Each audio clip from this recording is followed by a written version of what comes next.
Imagine mo ang feeling mo. Low ang metabolism mo, low ang energy, and then low ang motivation, attention, and then pag nagkakasakit, slow ang healing. Marami pa yan, hindi lang yan ganyan.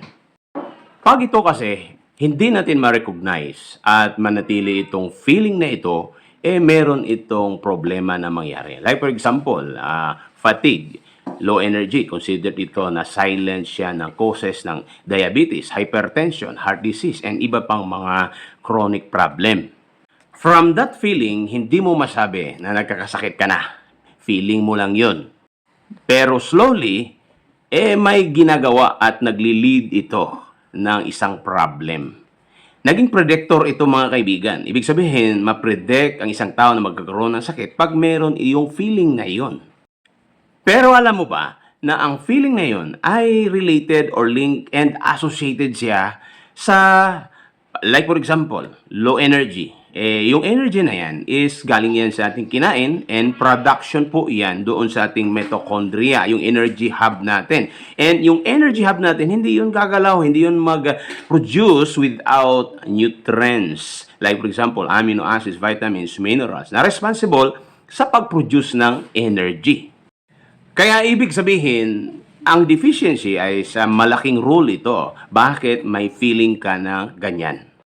Kaya kung magpatuloy ang deficiency, hindi ma-nourish, hindi ma-provide yung kailangan ng ating body composition, magkakaroon talaga ng problem. Kaya the only solution makikita natin, mataas ang possibility na maibalik, ma-revive. If mag-replenish, ma-revive siya. Mag-replenish, magkakaroon ng repair. Mag-replenish ang ating katawan ng mga losses, and then magkakaroon ng regeneration, recovery, and regulation doon sa functions ng ating katawan.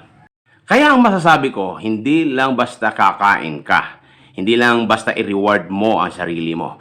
Pero dapat kailangan ma-nourish, meaning ma-provide, ma-hydrate sa mga nutrients. Kaya pag sabi natin hydration and nourishment, involved yan yung ano yung kinakain, ano yung iniinom mo, and then the lifestyle that helps activate and unlock the biological action or activity of the body.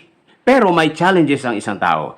Community setting, work setting, and the culture and belief na hindi natin maabot and makain ang kailangan na i-provide natin sa ating katawan.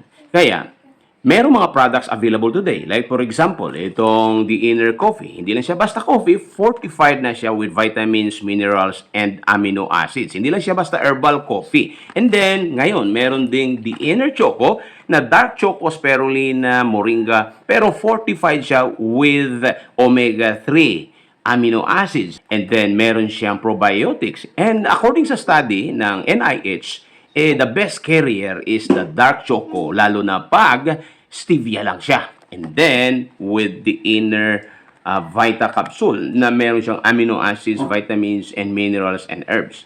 So, with this, makatutulong siya sa pag-support doon sa feeling natin na very slow ang energy, low metabolism, motivation, attention, cognition, and learning capacity. Matulungan talaga siya para ma-avoid din yung fatigue. Because ang mga nutrients, minerals, no, lalo na omega-3 probiotic, makatulong siya sa motivation, learning, and sa daily activity natin. So, it's not only about eating, but being mindful kung ano yung pinapasok at intake natin, align ba siya doon sa body composition. So mga kaibigan, ito mga para baka magtanong ka nito, this is only 630 pesos ang box, and this is one is 500, and ito 100 capsules to, ang laman nito this is 5,000. So ma-afford mo siya, and then makatutulong siya sa activity mo from restful sleep, hydration, fasting, exercise, okay, and then makasupport siya talaga sa iyong activity and productivity.